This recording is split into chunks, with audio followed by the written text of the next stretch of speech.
इलाही अज़मल बला व बरहल खफ़ा one कशफ़ल Gita one Qatar रजा वज़ाक़तिल अर्ज़ व मुनिअतिस समा व अंतल मुस्तआनु इलैकल मुश्तका व अलैकल मुअव्वलु फ़िश्शिद्दति वर्रख़ा। अल्लाहुम्मा सल्लि अला मुहम्मदिन व आलि मुहम्मदिन उलिल अम्रिल्लज़ीना फ़रज़ता अलैना तआतुहुम व अर्रफ़तना बिज़ालिका मंज़िलतुहुम फ़फ़र्रिज अन्ना बिहक़्क़िहिम फ़रजन आजिलन करीबन कलमहिल बसर या हुवा अक़रब या मुहम्मद या अली या मोहम्मद इक्फ़ियानी फ़इन्नकुमा काफ़ियान वंसुरानी फ़इन्नकुमा नासिरान या मौलाना या साहिबल अस्र वज़्ज़मान अलगौस अलगौस अलगौस अदरिकना अदरिकना अदरिकना अस्सात अस्सात अस्सा अल-अजल अल-अजल अल-अजल बिरहमतिक या अरहमर राहिमीन बेहक़्क़ि मुहम्मद व आलिहि ताहिरीन। मुमकिन हद तक बुलंद सलवात पढ़िए।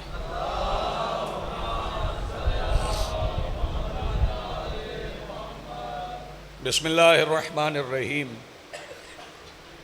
अल्हम्दुलिल्लाहि रब्बिल आलमीन अल्लज़ी काना मौजूदन क़ब्ला हुदूसिल अशिया व यब्क़ा बअद फ़नाइल अशिया वस्सलातु वस्सलामु अला रसूलिहिल करीम व ख़ातमुन नबिय्यीन अबिल क़ासिम मुहम्मद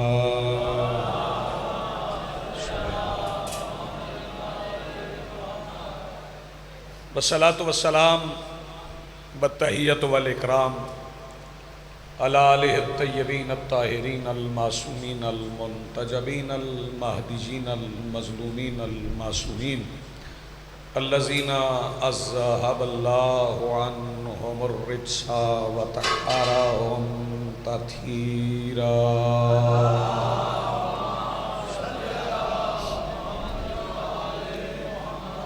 वलानतुल्लाहि अला आदाइहिम व मुनकरी फ़ज़ाइलिहिम मिन यौमिना हाज़ा इला यौमिद्दीन।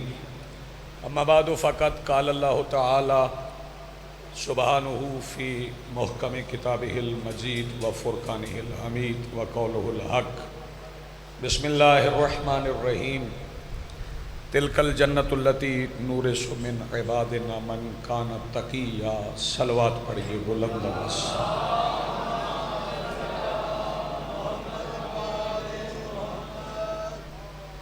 अपनी अपनी दुआओं की कबूलियत के लिए जितनी कबूलियत आप चाहते हैं उतनी बुलंद सलवात पढ़िए।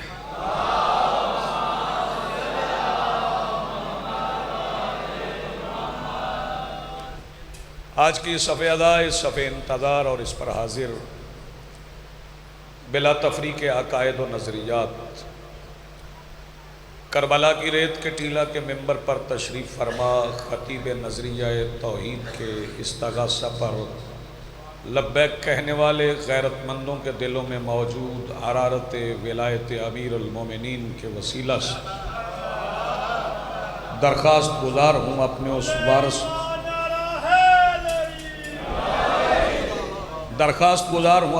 वारिस के हुजूर जो पर्दा गैब में फ़र्जंद अबू तालिब की हैसियत से मौजूद है कि कायनात का व मुतलिकुल अनान मुदब्बिरुल उमूर अपने रुख से हिजाब गैबत हटाए और काबा की छत से अपने पहले ही खुतबे में कायनात को समझाए कि अली कल भी वाजिब था, अली आज भी वाजिब।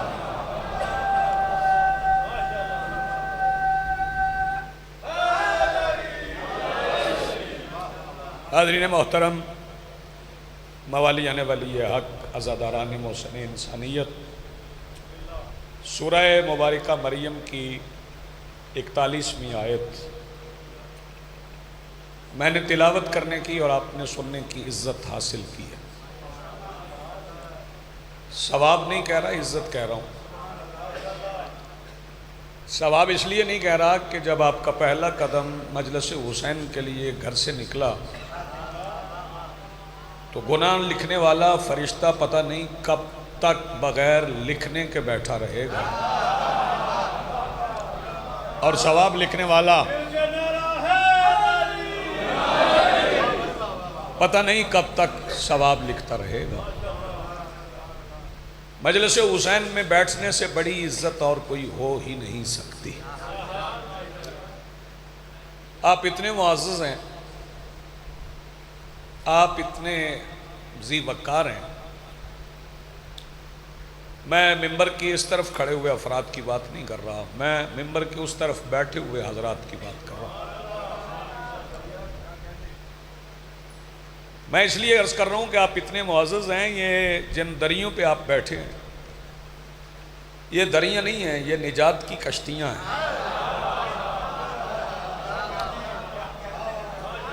और अगर मकसद करीम करबला को समझ कर बंदा सफ़े अज़ाब पर बैठे और उसे आदाब मजलिस का भी ख्याल हो, हाँ ये बात जहन में रहे, अगर बंदा नमाज इस नीयत से पढ़े कि मैं किसी को दिखा लूँ या कोई मुझे देख ले या मैं किसी को देख लूँ, तो वो नमाज अल्लाह की नहीं है, वो बुत परस्ती। आप सारे हिलाएंगे तो भी मैं बात यही कहूँगा, बोलेंगे तो भी यही कहूँगा। बुत परस्ती सिर्फ इस तरह नहीं होती कि आप पत्थर का बुत तराशें और उसके सामने सजदा करें तो वो बुत परस्ती है। कभी कभी बुत मुतहर्रक भी होते, कभी कभी चलते फिरते बुत भी होते। और अगर आप मजलिस आज़ा में आएँ और ये सोच कर आएँ कि मैं फ़लाँ ज़ाकिर के लिए जा रहा हूँ, तो ये भी बुत परस्ती है। कई हाथ नहीं उठे हैं, शायद परेशान हो गए हैं, लेकिन मुझे परेशानियों से गर्ज नहीं है, हक बात कह रहा हूँ। सो जो आप यहाँ आके बैठे हैं, चूँकि सरकार दो आलम का फरमान है, इन्नल हुसैन मिसबाहुल हुदा व सफ़ीनतुन निजा, हुसैन हिदायत का चराग हैं और निजात की कश्ती। इससे पहले कि मैं चिराग पे बात करूं, पहले निजात की कश्ती पे सुन लें। निजात की पहली कश्ती जनाब नूह ने बनाई है, और सरकार दो आलम का फरमान भी है कि मसल अहल बैती का मसल सफ़ीनत नूह, मेरे अहल बैत की मिसाल सफ़ीना नूह जैसी है। जनाब नूह कश्ती बनाते हैं तूफ़ान के आने से पहले। मैं देख रहा हूँ जो हाथ अभी नहीं उठे। बहुत शुक्रिया, बड़ी मेहरबानी, सारी तवज्जो फरमाइएगा। जनाब नूह जो तूफ़ान के आने से पहले कश्ती बनाए वो नूह है, और जो तूफ़ान के उरूज पर कश्ती को मदीने से रवाना करे वो हुसैन है। बहुत शुक्रिया, नवाजिश।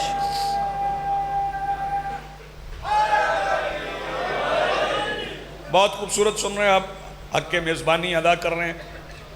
जनाब नूह ने जो अफराद कश्ती में बिठाए हैं मदरसा, वो 80 अफराद हैं। कितने? सारे अफराद नहीं बोले, 80 अफराद हैं।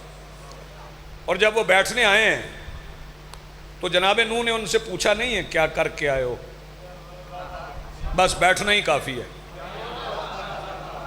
हाँ, कश्ती नूह में बैठ गए, फिर कश्ती नूह के ज़ाब्ते चले, फिर कश्ती नूह के कवानीन चले, फिर कश्ती नूह के कायदे चले, फिर कश्ती नूह के आइन के मुताबिक सफ़र करना पड़ा। हाँ, ये बात तय है कि जो अफराद कश्ती नूह में बैठे उनमें कोई भी रज़ी अल्लाह तक नहीं है, और जो कश्ती हुसैन में बैठ गए वो सारे अलैहिस्सलाम हैं। आप जी सलामत रहें,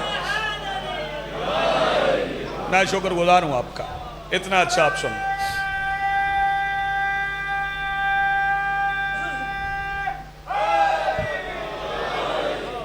हाँ, जनाब नूह ने जानवरों की नस्लें बचाने के लिए कुछ जानवर भी कश्ती में बिठा। तवज्जो, अल्लाह करे कोई किसी जानवर की बची हुई नस्ल ना हो।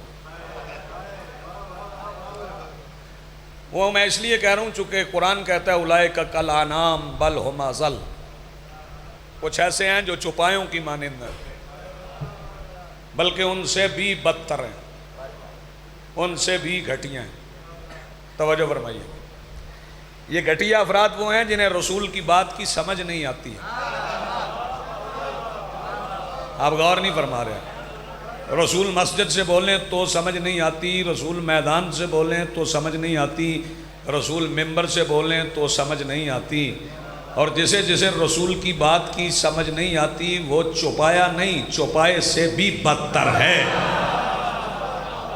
बहुत अच्छे, बड़ा अच्छा आप सुन रहे। जनाब नूह ने जो कश्ती बनाई उसमें कुछ जानवर भी बिठा, और उन जानवरों में कोई जानवर मुकद्दस नहीं है। मैं आपके चेहरे भी देख रहा हूँ, बात भी कर रहा हूँ। जनाब नूह की कश्ती में बैठा हुआ कोई जानवर मुकद्दस नहीं है। मेरे मौला हुसैन की कश्ती में बैठा हुआ एक जानवर ऐसा है जो इतना मुकद्दस है, फिक्रा मैं कहूँगा और मैं चुप बंदे के दिल से दांत खींच लाऊंगा, वो इतना मुकद्दस है कि वो खुद नहीं, उसकी शबी भी जिस गली से गुजर जाए हुसैन के बाप के दुश्मनों के निकाह टूट जाते हैं। हाथ बुलंद करो, मिलके बोलो हैदरी। बहुत शुक्रिया, बड़ी मेहरबानी सैयद।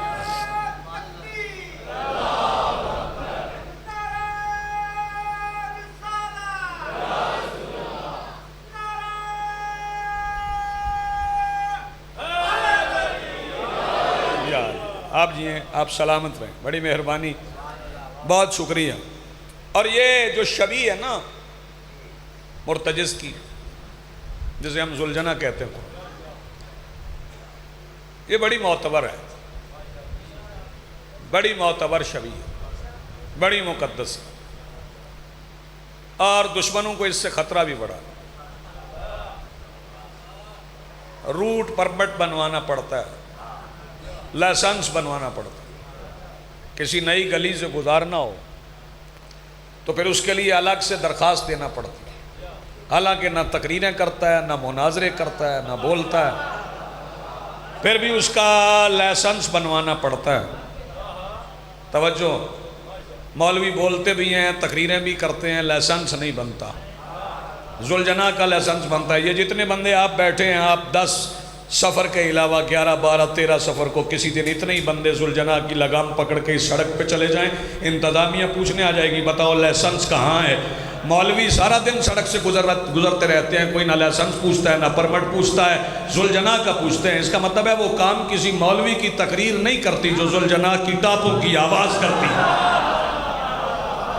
जी आप सलामत रहें, आपकी ज़िंदगी। बड़ा अच्छा आपने सुना।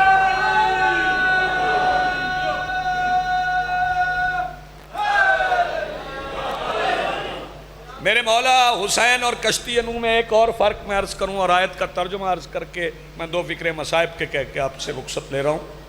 तवज्जो फरमाइएगा। जब कश्ती जनाब नूह चल पड़ी आए हुए तूफ़ान में, बेटे मेरी तरफ देख, तो फिर उसके बाद कोई नहीं बैठ सका।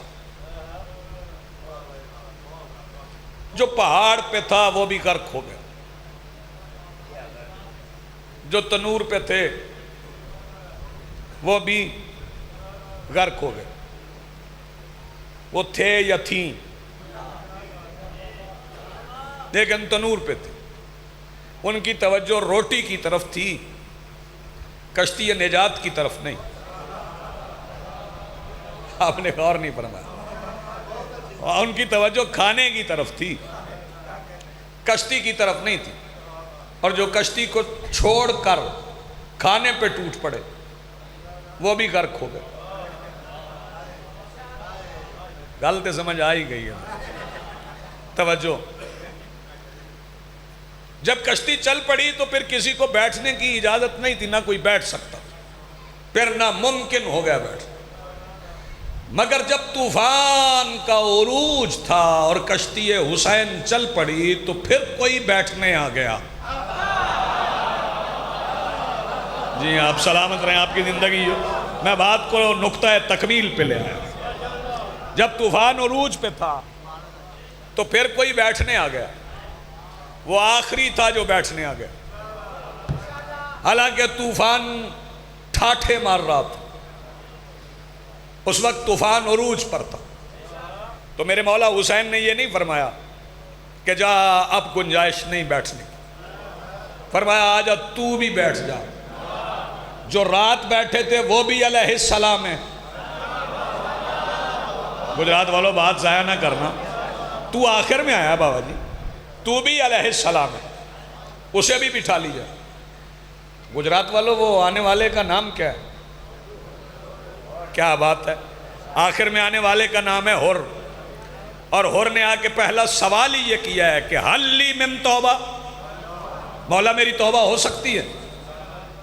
तो समझ के गौर करके फिर फैसला करना। वला तलबिसुल हक़ बिल बातिल, हक को बातिल के साथ ना मिलाना, गौर करके फैसला करना। मेरे मौला हुसैन ने ये नहीं फरमाया जा नमाज पढ़, अल्लाह से माफ़ी मांग, अल्लाह माफ़ कर देगा।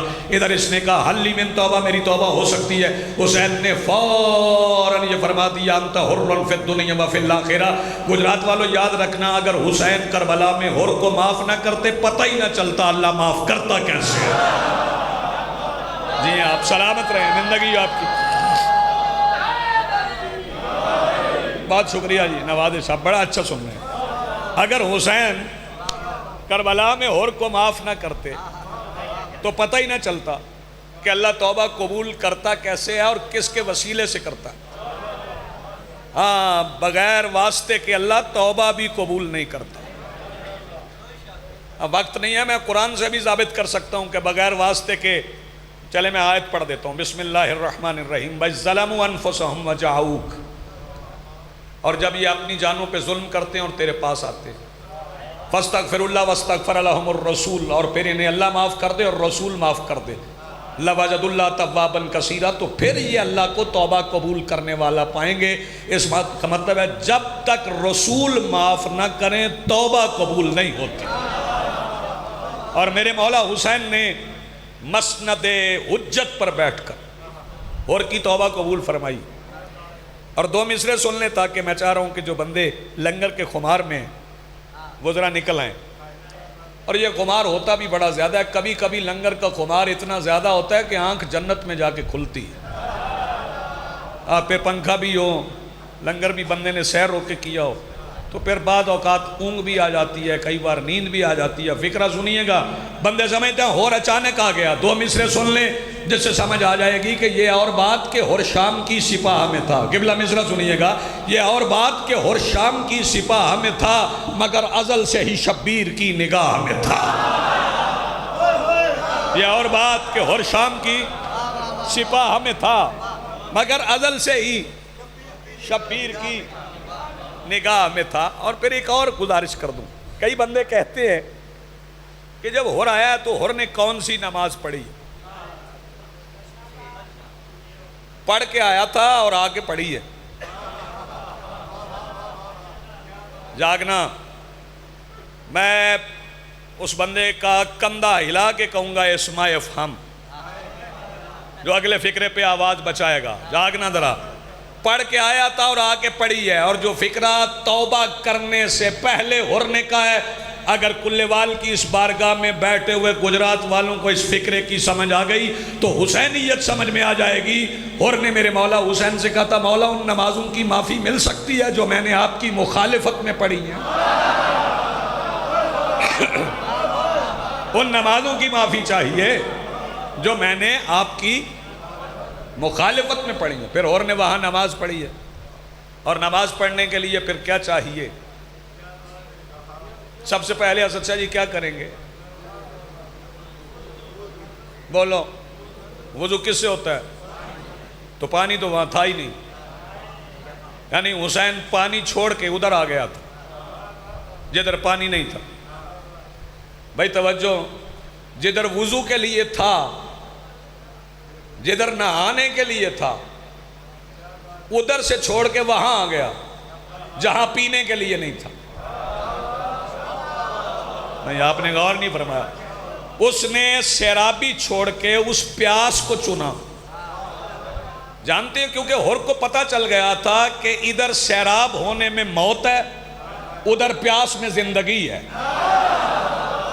जो हाथ उठा सके हैं भाई, इधर उधर सैराब होने में मौत है, इधर बाजी प्यास में जिंदगी है। और फिर हुर ने नमाज पढ़ी है। और जब बंदा वुजू ना कर सके, वुजू के लिए पानी ना हो, तो फिर क्या किया जाता है? एक बंदा सोया हुआ है, अपने इर्द गिर्द देख के उसे उठा देना। मैं इशारा नहीं करता, मोमिन की तौहीन होती। इसलिए इशारा नहीं कर। तवज्जो, जब वुजू ना हो तो फिर क्या होगा? तयम्मुम किससे होता है? खुश्क मिट्टी से। और को चाहिए था तयम्मुम के लिए मिट्टी। मिट्टी कहाँ से ली उसने? वैसे तो जैगम साहब सारे करबला 9 मुरब्बा मील मदरसा मिट्टी से भरी हुई थी। क्यों खुरम? कहीं से उठा लेता तो तयम्मुम कर लेता, लेकिन उसने कहीं से नहीं उठाई। जहां हुसैन खड़े थे ना, मौला हुसैन से कहने लगा कदम उठाए मैं मिट्टी से तयम्मुम करूं। जो बंदा यार हाथ नहीं उठा सका अभी तक, मौला हुसैन से कहा मौला पैर उठाएं मैं मिट्टी से तयम्मुम करूं। हुर ने तयम्मुम किया हुसैन बादशाह के पैरों की मिट्टी से और नमाज पढ़ी। हुसैन के पास आके तयम्मुम करके नमाज पढ़ी। जो यजीद के साथ थे उन्होंने भी उसी वक्त नमाज पढ़ी, लेकिन उन्होंने तयम्मुम करके नहीं, वुजू करके पढ़ी। तवज्जो, मैं बताऊं लश्कर यजीद के वुजू और हुर के तयम्मुम में फ़र्क क्या है? हुर खा के पाए शाह के तयम्मुम से बामुराद। मिसरा ज़ाया हो गया तो दुख रहेगा। हुर खा के पाए शाह के तयम्मुम से बामुराद, 9 लाख ने फुरात से बातिल वुजू किया। आपने गौर नहीं फरमाया। जी बिस्मिल्लाह, बहुत शुक्रिया।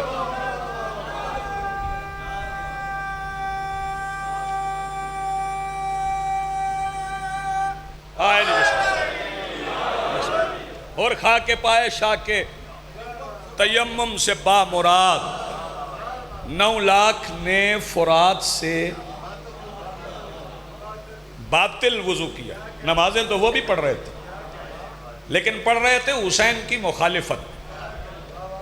मुझे बात करने का मुफस्सल वक्त नहीं मिला, लेकिन एक बात याद रखिएगा, जब मेरे मौला मैं मसाइब ने भी पढ़ रहा, जिन्हें विलायत अमीरुल मोमिनीन की समझ नहीं है ना, वो करबला में आ जाएं और यहां से विलायत समझें। और ये लफ्ज़ विलायत ऐसा है कि मिंबर से खतीब विलायत कहता जाए, कुछ बंदे सोच में पड़ जाते हैं, पता नहीं अकू की आखिदा। हाँ, लफ्ज़ विलायत ज़ुबान पे आता जाए। वैसे तो हम मिल्लत मुस्लिमा से कहते हैं लड़ने की ज़रूरत नहीं है, हमारा तनाज़ा। कुछ बंदे ऐसे हैं जो आजकल अफजलियत अमीरुल मोमिनीन साबित कर रहे हैं कि अली सहाबा से अफजल है। हमारी ये लड़ाई नहीं है, हमारा ये दावा ही नहीं है कि अली सहाबा से अफजल। सहाबा पे फजीलत की बहस वो करे जो सहाबियों में से हो। यार जैसे बात समझ में आ रही है, अली तो है रसूल के भाई, अली रसूल के भाई हैं। तो मैं तो इत्तफाक और इत्तेहाद की बातें करता हूं। मैं एक फिक्रे में समझा देता हूं, अली में और सहाबा में फ़र्क पड़ा है। सहाबी का दुश्मन जहन्नमी होता है, अली का दुश्मन हरामजादा होता है। आज सारे नहीं उठे, मिल के बोलो हैदरी। बहुत शुक्रिया, बड़ी मेहरबानी, आपने बड़ा अच्छा सुना, बहुत खूब आपने सुना। जी बिस्मिल्लाह, बेशक बेशक, मालिक आपको सलाम। जी हैं सैयद आप।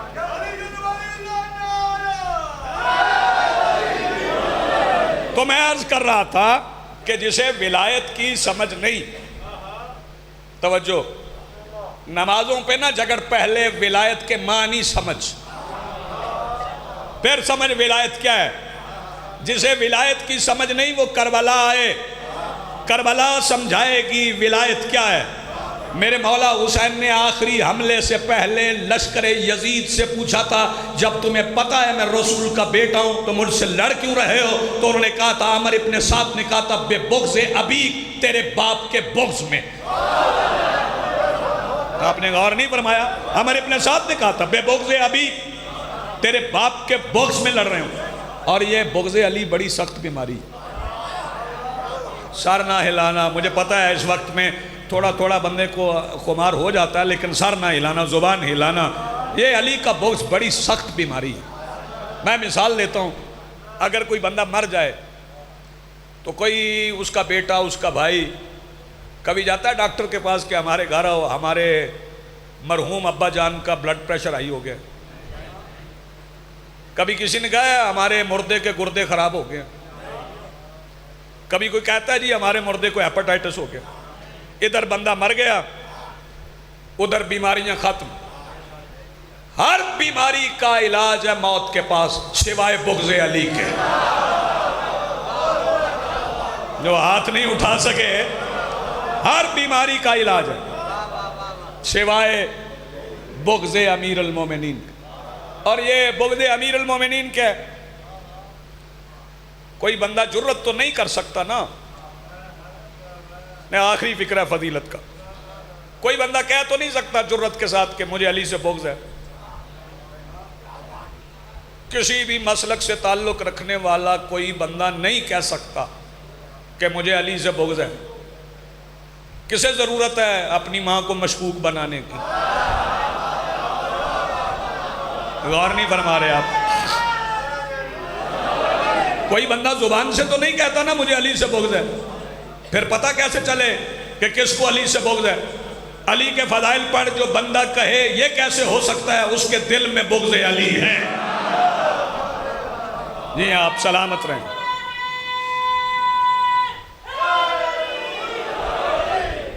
लोगों के दिलों में बुग़्ज़ अली ना होता तो अली की बेटियां बाजारों में ना जाती। बस इतना ही वक्त था।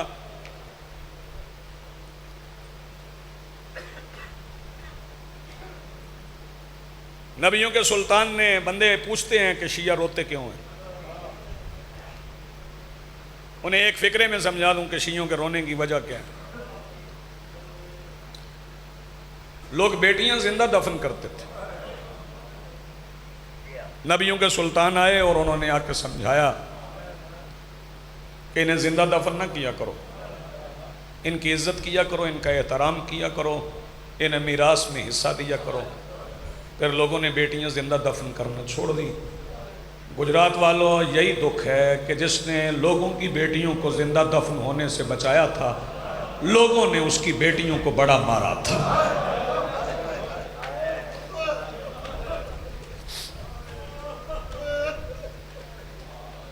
कहीं आंख पर नम हो गई, कहीं हाय की आवाज बुलंद हो।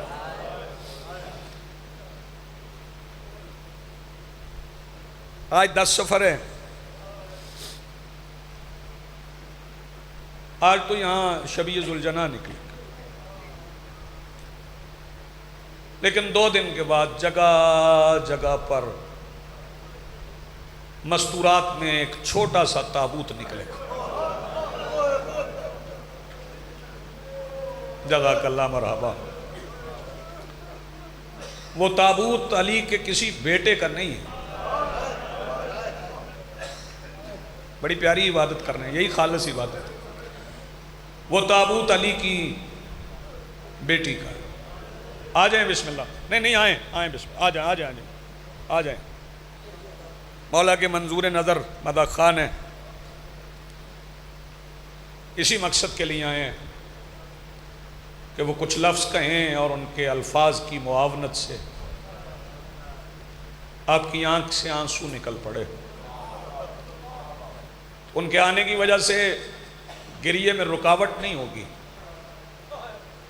आपके अज़ान क़ुलूब और आमादा हो जाएंगे कि हम यहाँ हंसने के लिए नहीं और रोने के लिए आए। हम अगर चाहें भी किसी का दिल दुखाना तो हमें दिल दुखाने की फुर्सत ही नहीं है, क्योंकि हम दुखे हुए दिल के साथ रोने में इतने मगन हैं, हमें नहीं खबर कि कौन अफजल है कौन मफजूल है। हमें बस इतना चाहिए, हम दुनिया से सिर्फ इतना मुतालिबा करते हैं, बस हमें रोने दो, हमें और कुछ नहीं चाहिए। हमारा मुतालिबा ही है। तो जिसका ताबूत 2 दिन बाद निकलेगा वो हुसैन की शहजादी,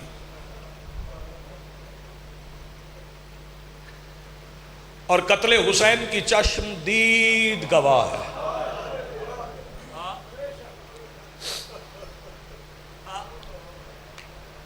मैं मलिक साहब एक फ़िक्रा आपकी मौजूदगी में कह देता हूँ। शब्बीर बादशाह कायनात के वो वाहिद मजलूम हैं जिनकी आंखों के सामने उनकी माँ को भी मारा गया। जज़ाकल्लाह सलामत है। उनकी बेटी को भी मारा। बड़ी जख्मी थी ये शहजादी। मैंने नौजवानों की भीगी हुई आंखें देख ली, बड़ी जख्मी थी। लेकिन एक फ़िक्रे में मैं बाज़ सर ये एक फ़िक्रे में मलिक साहब पुरम एक फ़िक्रे में मैं शहजादी का मकाम सब्र बताना चाहता हूँ। सर ज़ख्मी है, कान ज़ख्मी है, गला ज़ख्मी है, कलाइयाँ ज़ख्मी हैं, पैरों के तलवों से जल्द उड़ गई है। अब मैं मिसालें दिया नहीं करता क्योंकि हमारी बेटियों में और हुसैन की बेटी में बड़ा फ़र्क है। लेकिन समझने के लिए समझ लें कि अगर किसी की छोटी बहन की उंगली में कोई छोटा सा ज़ख्म हो जाए ना, तो वो और किसी को बताए ना बताए, अपने बड़े भाई को बताती है, भैया मुझे यहाँ दर्द होती है। शहजादी इतनी ज़ख्मी होने के बावजूद हर मंजिल पे मौला सज्जाद से पूछती थी, सज्जाद तौक से गले में दर्द तो नहीं होता? जज़ाकल्लाह मरहबा, आबाद रहें। इतनी ज़ख्मी हो के मेरी शहजादी, मेरी मखदूमा करीमा अहले बैत मौला सज्जाद से पूछती।